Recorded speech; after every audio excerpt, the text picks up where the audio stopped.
Bonjour mes chers élèves. Aujourd'hui, nous allons découvrir les préfixes dans une nouvelle leçon de vocabulaire. Alors on se demande, qu'est-ce qu'un préfixe? Regardez les exemples suivants. Papa doit prendre ses médicaments pour guérir. Nous devons apprendre la poésie. C'est une leçon facile à comprendre. Il faut reprendre ton activité.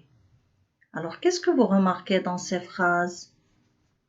Papa doit prendre ses médicaments. Nous devons apprendre la poésie. C'est une leçon facile à comprendre.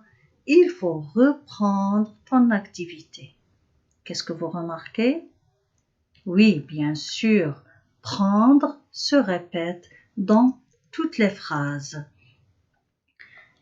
Est-ce qu'il a toujours le même sens? Bien sûr que non.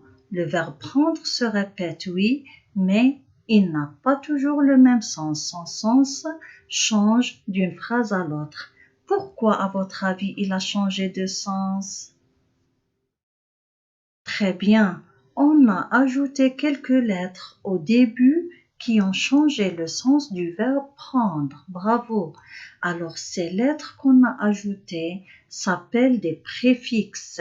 Et puisque le verbe changer puisque le verbe n'a pas changé, c'est une partie qui n'a pas changé. Prendre, apprendre, comprendre, reprendre. C'est pourquoi on va l'appeler un radical. Alors, au radical, on a ajouté quelques lettres. Ces quelques lettres, on a dit qu'ils s'appellent des préfixes.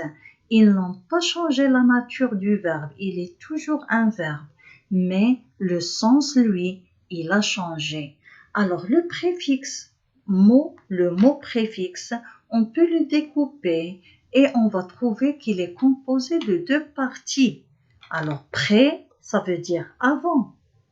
Et fixe, ça veut dire la partie qui ne change pas, c'est-à-dire le radical.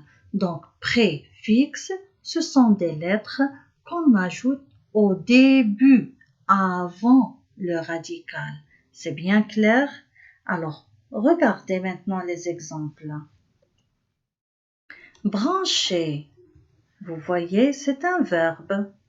On va lui ajouter un préfixe.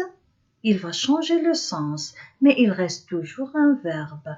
Brancher, débrancher. Il nous a donné le sens contraire. Faire, aussi c'est un verbe. Avec le préfixe refaire, ça veut dire faire à nouveau ou bien répéter l'action de faire. C'est toujours un verbe, il reste toujours un verbe. Content, content c'est un adjectif, mais si on lui ajoute mais, le préfixe mais, il va nous donner un sens contraire, mais il reste toujours un adjectif. Le mot suivant, poli, aussi un adjectif. Impoli est aussi un adjectif, mais il n'a pas le même sens, c'est le sens contraire aussi. Heureusement, c'est un adverbe. Avec le préfixe mal, va nous donner malheureusement un mot nouveau qui veut dire le contraire, mais il reste toujours un adverbe.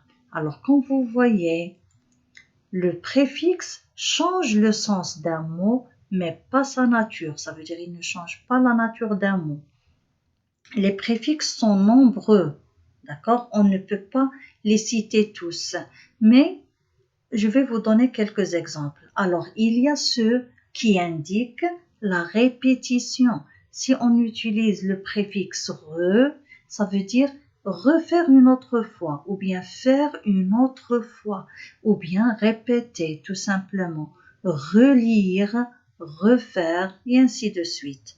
Ou bien il y a d'autres préfixes qui indiquent le contraire, comme INA, IM. IM, c'est comme IN, sauf qu'on l'utilise devant un mot qui commence par un P, ou bien un B, ou bien un M.